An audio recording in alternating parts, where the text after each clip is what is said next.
Well, now to State Parliament, and the new session began this week with all the frills and baubles that such an august occasion entails.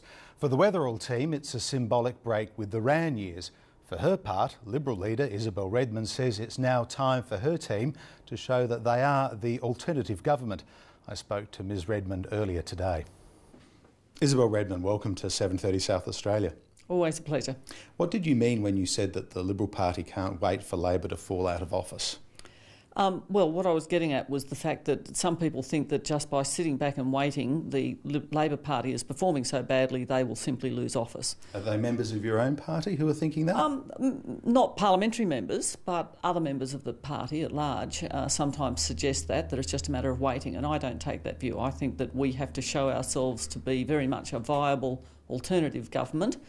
We have to hold the government to account, obviously, but mostly as we go into the second half of the 4-year cycle, we need to be showing what it is that we want as our vision for South Australia. And you're absolutely confident that that assumption, that malaise, as I guess you see it, potential malaise, doesn't affect any of your members?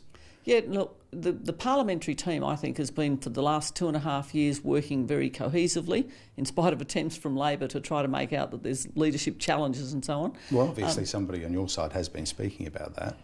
Look, I wouldn't put any credence in it at all, and I think that my position as leader is quite secure, and we are focused on just developing our position, and we've got to run a race that's still got 2 years to run. But I guess it's a statement of the bleeding obvious in all of this, and that is it's only as secure as the polls are. I mean, you'd accept that, wouldn't you? If you don't do well, then it does throw it into question. Oh, look, clearly, if I absolutely collapsed in the polls, but, it's very rare for an opposition leader to actually be ahead in the polls as they head into an election. If you look at Barry O'Farrell, Ted Baillieu, or indeed Mike Rann before he came into power, and yet he went on in the first term to become, at the time, the most popular Labor leader in the country.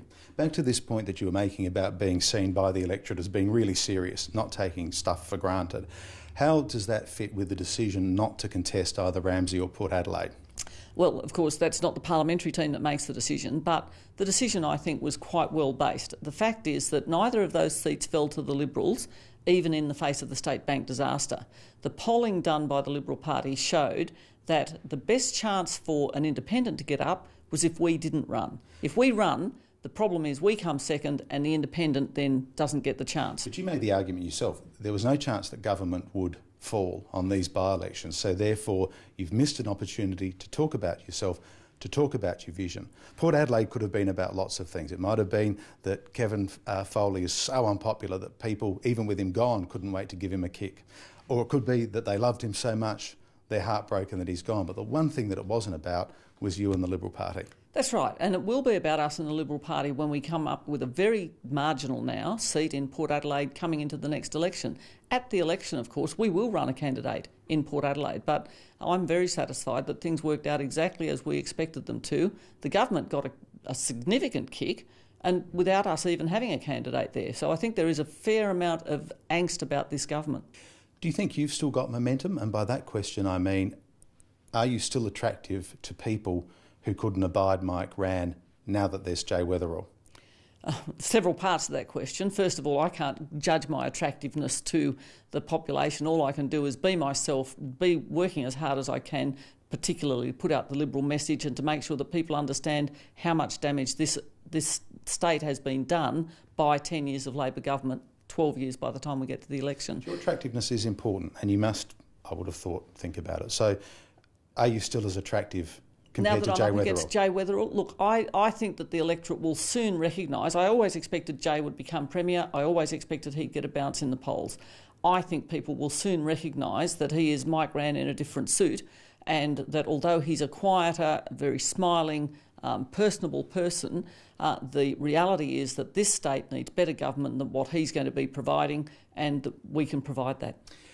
Can there be an even contest between a younger man and an older woman? And that's the reason I asked that question.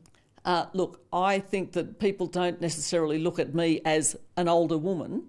For a start, he'll be in his 40s, I'll be in my 50s at the moment. And I do hit 60 before I get to the next, or just coming up towards 60 as I get to the next election. Sure, but are things harder for older women?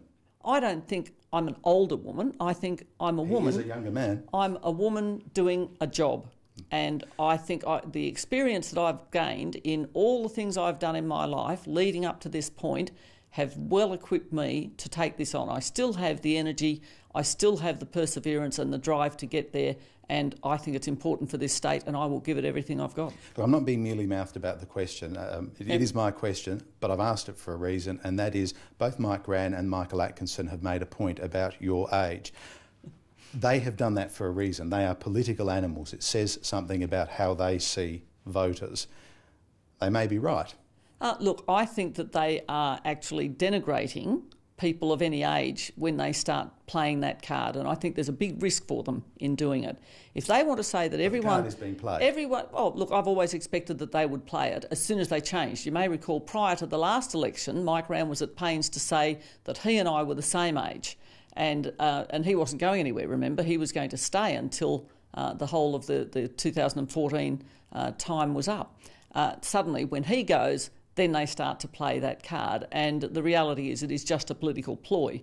I am more than capable of running this state at the age that I'm at. All the experience I've got gives me every confidence to do that. And, if he wants to play the card that everyone over the age of 60 suddenly should stop work, let him try that. Thanks for your time today. Always a pleasure.